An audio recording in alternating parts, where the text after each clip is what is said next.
Bismillahirrahmanirrahim. Assalamualaikum warahmatullahi wabarakatuh. Waalaikumsalam warahmatullahi Waalaikumsalam warahmatullahi wabarakatuh. wabarakatuh. Yang saya hormati Ibu Sri Setiorini selaku dosen pengampu mata kuliah Manajemen Keuangan Era Revolusi Industri 4.0 serta teman-teman yang menyaksikan video ini. Pada kesempatan kali ini, izinkan kami dari kelompok 2 untuk memaparkan hasil diskusi kami mengenai risiko dan hasil.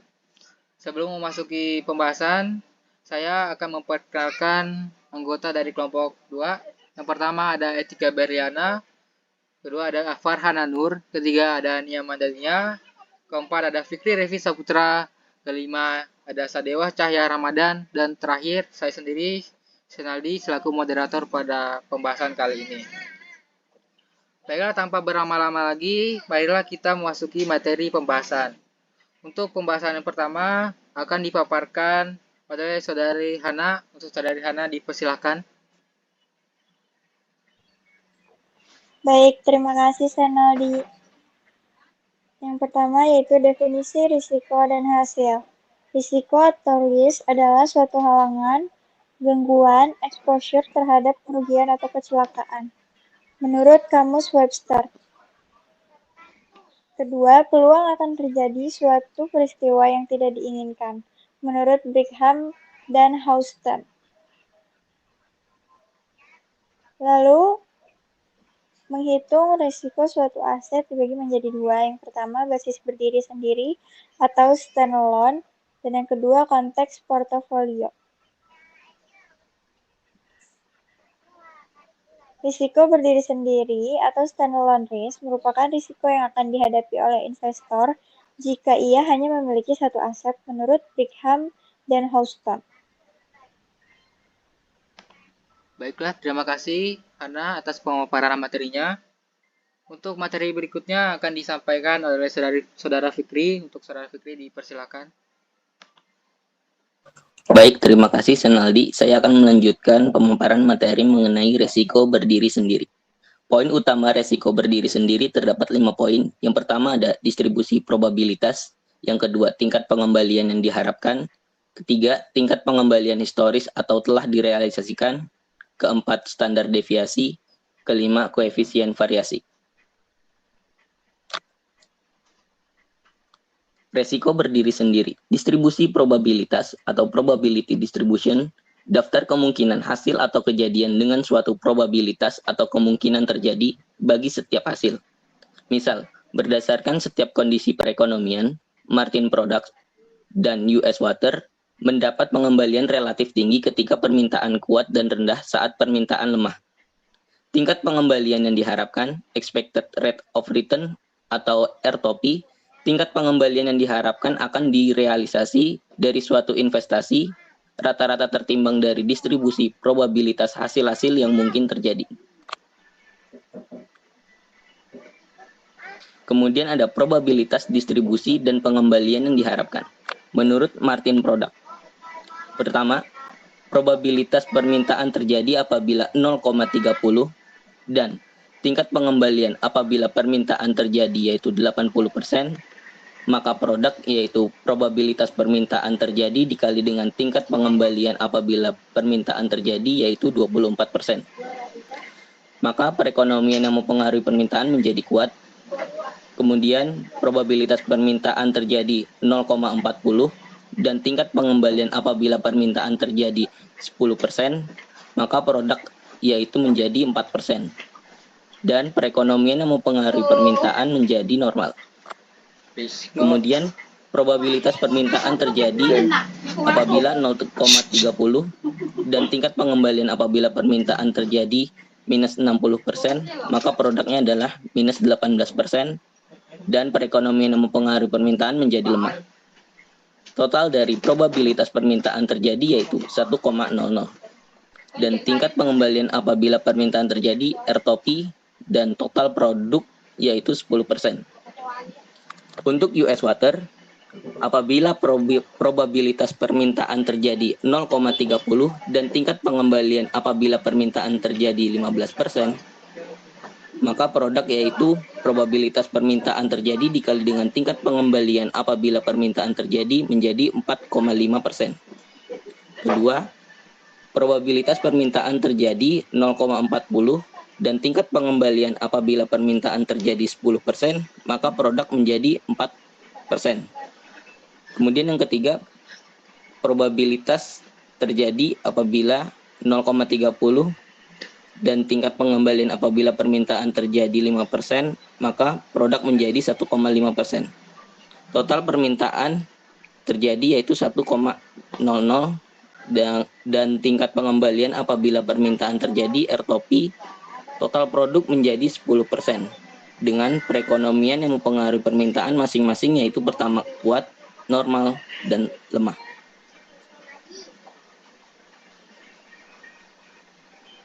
Resiko berdiri sendiri standar deviasi. Standar deviasi, standard deviation, atau sigma, pengukuran statik atau variabilitas sekumpulan observasi. Makin kecil standar deviasi, makin rapat distribusi probabilitasnya, dan makin rendah tingkat resiko sahamnya. Standar deviasi merupakan suatu pengukuran tentang sejauh mana pengembalian aktual akan terdeviasi dari pengambilan yang diharapkan. Baik, terima kasih Fikri atas pemaparan materinya. Untuk pemaparan selanjutnya akan dipaparkan oleh Saudara Sakra. Saudara Sakra dipersilahkan. Terima kasih, Sanaldi. Selanjutnya adalah resiko berdiri sendiri, yaitu standar deviasi. Menghitung standar deviasi Martin Products. Apabila probabilitas permintaan terjadi 0,30 dengan tingkat pengembalian apabila permintaan terjadi 80%, maka Martin Products-nya adalah 70% dengan deviasi kuadrat 0,4900 yang menghasilkan 0,1470 yang membuat perekonomian yang mempengaruhi permintaan menjadi kuat. Sementara untuk probabilitas permintaan 0,40 dengan tingkat pengembalian 10%, maka Martin Products-nya adalah 0% dengan menghasilkan deviasi kuadrat 0,0000 yang hasilnya adalah 0,000 yang membuat perekonomian yang mempengaruhi permintaan normal. Sementara untuk probabilitas permintaan 0,30 dengan tingkat pengembalian minus 60%, maka menghasilkan Martin Products minus 70% dengan deviasi kuadrat 0,4900, deviasi kuadrat 0,4900 dengan deviasi kuadrat dikali probabilitas 0,1470 yang membuat perekonomian yang mempengaruhi permintaan menjadi lemah. Deviasi kuadrat dikali probabilitas hasilnya menjadi 0,2940. Standar deviasi sama dengan akar kuadrat varians, dan sigma sama dengan 0,5422 yang apabila dijadikan persentase menjadi 54,22%. Risiko berdiri sendiri, koefisien variasi. Koefisien variasi atau coefficient of variation atau CV, ukuran risiko per unit pengembalian yang terstandarisasi yang dihitung dari standar deviasi dibagi dengan tingkat pengembalian yang diharapkan. Koefisien variasi atau CV memiliki rumus dengan CV sama dengan sigma dibagi R-topi. Nilai CV memberikan ukuran risiko yang lebih bermakna ketika dua alternatif memiliki ekspektasi pengembalian yang tidak sama. Risiko dalam konteks portofolio. Capital Asset Pricing Model atau CAPM. Model penetapan harga aset non-modal atau Capital Asset Pricing Model atau CAPM adalah suatu model yang didasarkan atas usulan bahwa setiap saham meminta tingkat pengembalian yang sama dengan tingkat pengembalian bebas risiko ditambah premi risiko yang hanya mencerminkan risiko yang tersisa setelah diversifikasi menurut Brigham dan Huston.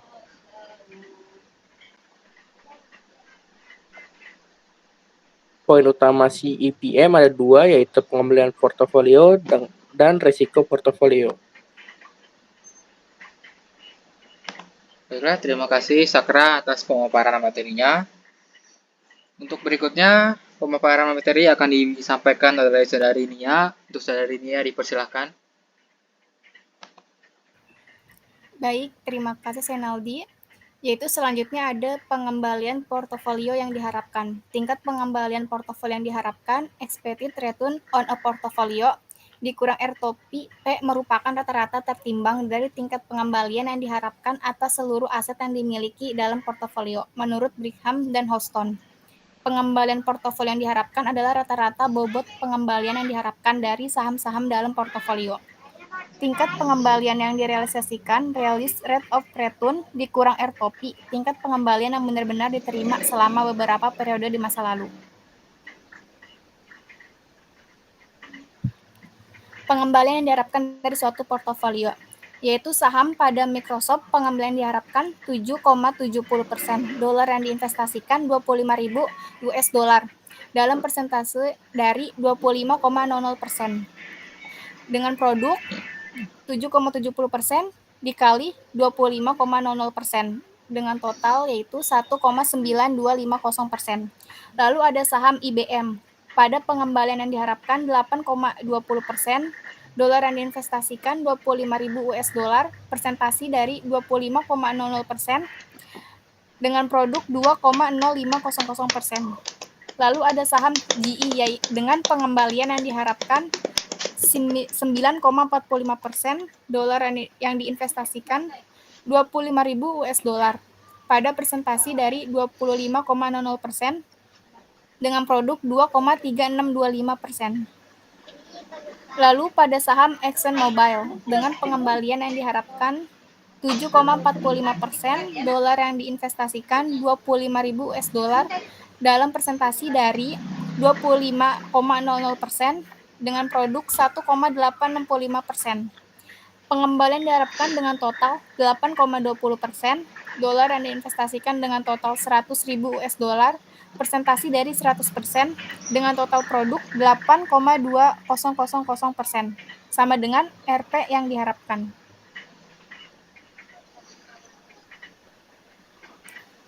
Lalu ada resiko total portofolio. Resiko yang dapat diversifikasi. Bagian dari resiko efek yang berhubungan dengan acak. Hal ini dapat dieliminasi dengan diversifikasi yang baik. Resiko ini juga dikenal sebagai resiko khusus perusahaan atau resiko non-sistematis. Resiko yang terhapus dengan penambahan saham. Penyebabnya acak seperti tuntutan hukum, pemogokan kerja, keberhasilan atau kegagalan program pengembangan dan pemasaran, dan sebagainya. Resiko pasar. Bagian dari resiko suatu efek yang tidak dapat dihilangkan oleh diversifikasi. Resiko yang tetap sama bahkan jika portofolio itu memiliki semua saham di pasar tersebut.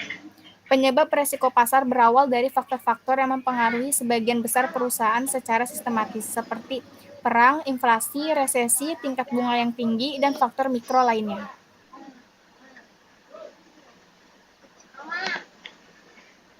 Baik, terima kasih Nia atas pemaparan materinya. Selanjutnya, saya akan menjelaskan contoh soal mengenai standar deviasi Usewater yang sudah dijelaskan sebelumnya menggunakan media Microsoft Excel.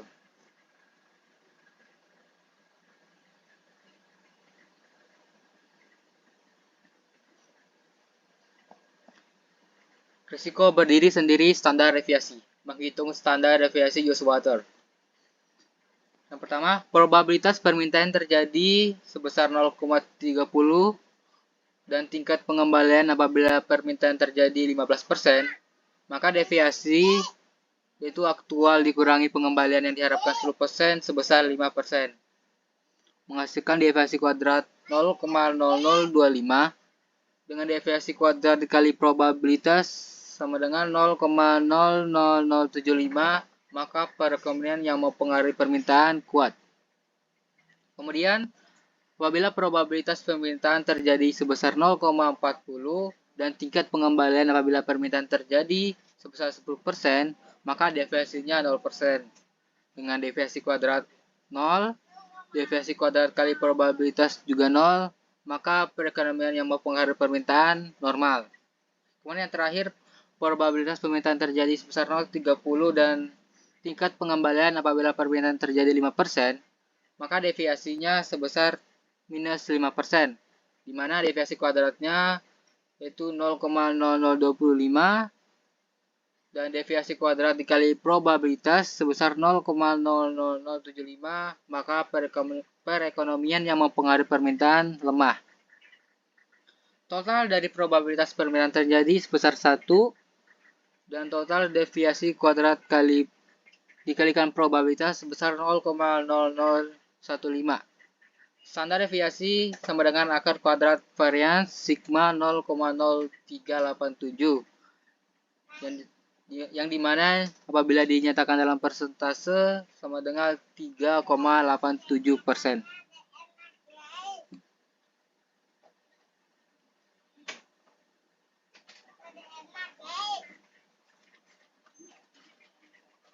Baik, materi selanjutnya akan disampaikan oleh saudari Etika. Untuk Etika dipersilakan.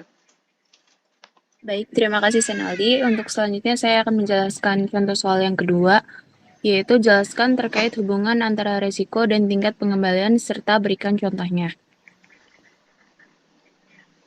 Hubungan antara risiko atau risk dan tingkat pengembalian atau return adalah sebagai berikut. Yang pertama bersifat linear atau searah, yang kedua semakin tinggi tingkat pengembalian maka semakin tinggi pula risiko. Yang ketiga semakin besar aset yang kita tempatkan dalam keputusan investasi maka semakin besar pula risiko yang timbul dari investasi tersebut. Yang keempat, kondisi linear hanya mungkin terjadi pada pasar yang bersifat normal. Contoh return dan risiko. Kamu memberi seorang teman uang sejumlah 100.000 dan dia akan mengembalikannya sebesar 110.000 dalam setahun. Imbal hasil yang kamu harapkan adalah 10.000. Ketika temanmu sudah pasti akan mengembalikan uangmu sebesar 110.000, maka ini termasuk investasi yang beresiko rendah, karena tergantung seberapa percaya kamu dengan temanmu. Tetapi, jika temanmu menggunakan uang tersebut untuk membuka sebuah usaha dan mereka akan mengembalikanmu sejumlah 120.000 apabila usahanya menguntungkan, maka ini tingkat resikonya akan bertambah. Kamu mengharapkan imbal yang lebih tinggi 20.000 dibandingkan 10.000, tetapi kamu bisa tidak mendapatkan apa-apa pada akhirnya jika usaha tersebut gagal. Dan ini merupakan perbedaan yang besar. Jadi seperti itulah resiko, selalu ada return dan resiko pada tiap jenis investasi. Untuk selanjutnya saya kembalikan kepada Saudara Senaldi. Baik, terima kasih Saudara Etika. Dengan penjelasan tadi, maka berakhirlah sudah presentasi dari kelompok kami. Dan apabila ada kesalahan dalam pengucapan kata, mohon dimaafkan. Akhir kata dari saya, presentasi ditutup. Wassalamualaikum warahmatullahi wabarakatuh.